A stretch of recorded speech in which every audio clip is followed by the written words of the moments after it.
असी त खणी मवाली आयूं पर तू त नशे में कोन वे। असी त खणी मवाली आयूं पर तू त नशे में कोन वे। 8 लख तो रकम वठिया टिप दई नहीं उथिया कदे मुके चो वने। असी त खणी मवाली आयूं पर तू त नशे में कोन वे। असी त खणी मवाली आयूं पर तू त नशे में कोन वे। 8 लख तो रकम वठिया टिप दई नहीं उथिया कदे मुके चो वने। असी त खणी मवाली आयूं पर तू त नशे में कोन वे।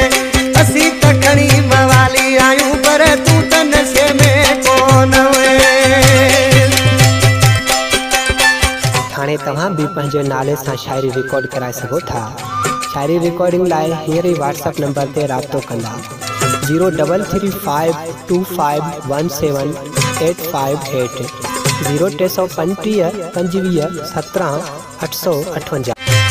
अरे संगत जो माण्हू ख्याल कंदो वा जॾहिं कॾहिं न इहे थींदो वा। 0335 25 17 858। अरे संगत जो माण्हू ख्याल कंदो वा जॾहिं कॾहिं न इहे थींदो वा। तू त राति सफ़ा ते कंध में पए असीं त खणी मवाली आयूं पर तू त नशे में कोन वे। असीं त खणी मवाली आयूं पर तू त नशे में कोन वे। हाणे तव्हां भी पंहिंजे नाले सां शायरी रिकॉर्ड कराए सघो था। शायरी रिकॉर्डिंग लाइ हींअर ई व्हाट्सएप नंबर ते राब्तो कंदा 03352178558 0335 25 17 858। वाजी वये तू इज्जत कराए मुखा वये तू मुँह फेराए।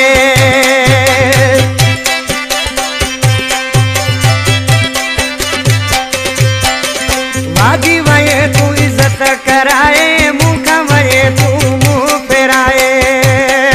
अरे मिल तू कयम तभी कोन तये असां त खणी मवाली आई पर तू त नशे में कोन हुए। असां त खणी मवाली आयूं पर तू त नशे में कोन हुए।